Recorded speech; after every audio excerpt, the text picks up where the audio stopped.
প্রথমে আসে আজকে বৈদিক সনাতন ধর্মের একটি মহান দিবস।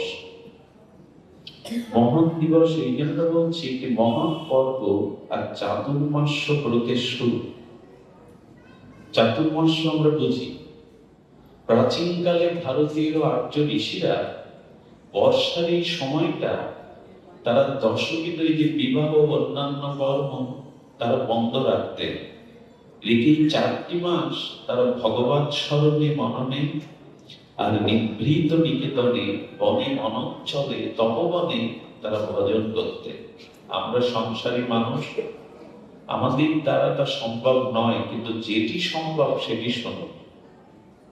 এই চাতুর্মাসের ব্রত শুভারম্ভ আজ হরিশয়ন একাদশী, শয়ন একাদশী। খুব মার্মিক একটা কথা, যদি মন দিয়ে ধ্যান দিয়ে শোনেন। আচ্ছা, ভগবান কি নিদ্রা যান? আপনি আমি ঘুমাই, আত্মা ঘুমায় তো আমাদের ভেতরে, আত্মা জেগে থাকে। আত্মা ঘুমালে আমার ঘুমায় কোনোদিন ভাঙবে না। ভগবান ঘুমান, ভগবান যোগ নিদ্রায় অভিভূত হন। শব্দগুলোর দিকে ধ্যান দিন। ভগবান কিসে অভিভূত হন? যোগ নিদ্রায়। যোগ নিদ্রাটা কেমন? ক্ষীরসাগরে অনন্ত নাগের শয্যায় দেখবেন ভগবানের হাতটা মাথার উপরে দিয়ে অর্ধ নির্মিলিত, চোখটা পুরোপুরি ঘুমের আবেশে নয়, অর্ধ নির্মিলিত হয়ে শুয়ে রয়েছেন। দেখেছেন না ছবিতে? একে বলে যোগ নিদ্রা, পুরোপুরি ঘুমানি। আচ্ছা, মানুষ শয়ন করে কিসের জন্য?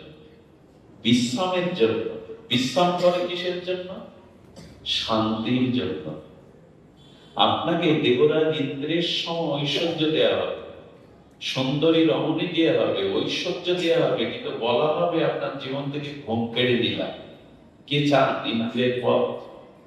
কে চান সুন্দরী রমণী? চাইবেন?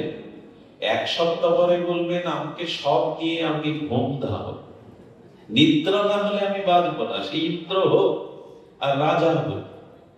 ভগবান শয়নে কেন? শয়ন মানে বিশ্রাম, আর বিশ্রামের হেতু কি? শান্তি। সারাদিন হাড়ভাঙা পরিশ্রম করে মানুষ নিদ্রায় তো জীবনী শক্তি বেড়ে পায়। ওই সময় কোনো জ্বালামালা থাকে কি ঘুমের মধ্যে? ক্লান্তি হরা নিদ্রায়। তো শয়ন একাদশী মানে এই পর্বটি যারা অনুশীলন করবে, পালন করবে, তারাও ভগবানের কৃপা ওই বিশ্রামের যে শান্তি, সেই শান্তি লাভ করবে। শান্তি লাভের জন্য শয়ন একাদশী। শান্তি কখন হয় জানেন? যখন হৃদয় শান্ত হয়। আর হৃদয় শান্ত হয় কখন? যখন ভগবান ছাড়া জগতের অন্য কামনা বাসনা গুলো আমার হৃদয়ে আর যন্ত্রণা দেয় না। কৃষ্ণ ভক্ত শান্ত। কেন শান্ত? হৃদয়ের বাসনা। আচ্ছা, আপনার শ্রীঅঙ্গে যদি বিষাক্ত কণ্টক বিদীর্ণ হয়, কাটা ফোটে, শান্তি পাবেন তো? পুরো এই 3.5 হাত শরীরে একটি অংশে যদি কণ্টক বিদীর্ণ হয়, পুরো শরীরটা জড় জড় হয়। আর আমার মতো মানুষের হৃদয়ে হাজার হাজার কামনা বাসনা বিধে আছে, যারা সে শান্তি পায়। একটা কাটা দেহে প্রবেশ করলে দেহটা জড় জড় হয়। অসংখ্য কামনা বাসনার কাটা যার বুকে, যার হৃদয়ে বিদ্ধ হয়ে আছে, সে শান্তি কোথায় পাবে? কৃষ্ণ ভক্ত শান্ত, কারণ নিষ্কাম। তাহলে শয়ন একাদশী মানে কি বুঝলাম? ভগবান ঘুমিয়ে পড়ছেন না, বিশ্রামে যাচ্ছে। আর বিশ্রাম মানে শান্তি। আমরা এখানে এসেছি কিসের জন্য? শান্তির জন্য। অনাবিল নির্মল হৃদয়ে শান্তি। এটা যদি পেতে চান, আপাতত আপনাকে শান্ত হতে হবে। অশান্তস্য কুত সুখম। যিনি অশান্ত তিনি জগতে শান্তি পাওয়ার অধিকারী।